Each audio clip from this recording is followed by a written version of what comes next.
גם אתם שמעתם את המשפט, קחו את הכדורים האלה באופן קבוע. וזה אחרי שהרופא בקושי בדק אתכם, רפרף על הבדיקות שלכם וחרץ את גורלכם. והנה, אתם עומדים בתור ארוך ברשת הפארם, כולם עצבנים, ואפילו כיסא פנוי אין. לאחר זמן המתנה ארוך אתם מקבלים את התרופות.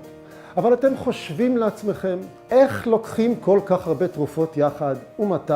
אילו תופעות לוואי יש לתרופות האלה?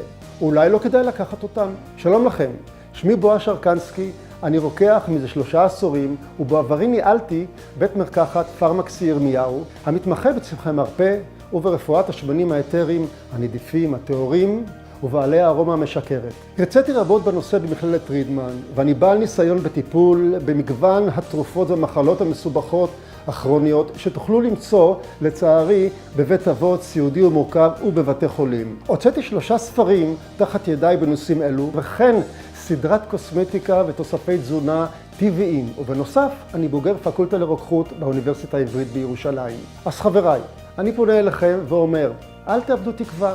אני כאן כדי לתמוך, לעזור ולהביא אלטרנטיבה, להכיר לכם עולם עדין טבעי וירוק, עולם צמחי המרפא שהשתלבו יפה עם מלאי התרופות שקיבלתם, ואולי ייתרו חלק מהם. אשמע אתכם, אקשיב לכם, אעבור על הבדיקות שלכם, אסדר לכם וארגן לכם את הבלגן שבתרופות שלכם, אתאים לכם ואציע לכם דרך חילופית או משולבת או בכלל כיוון של טיפול וריפוי אחר, כי לא חייבים לחיות עם זה. בנוסף, במידה ותרצו להכיר ולהעמיק בנושא של צמחי המרפא, ארגן הרצאות בנושא, סדנאות לימוד ואפילו סיורים בשטח.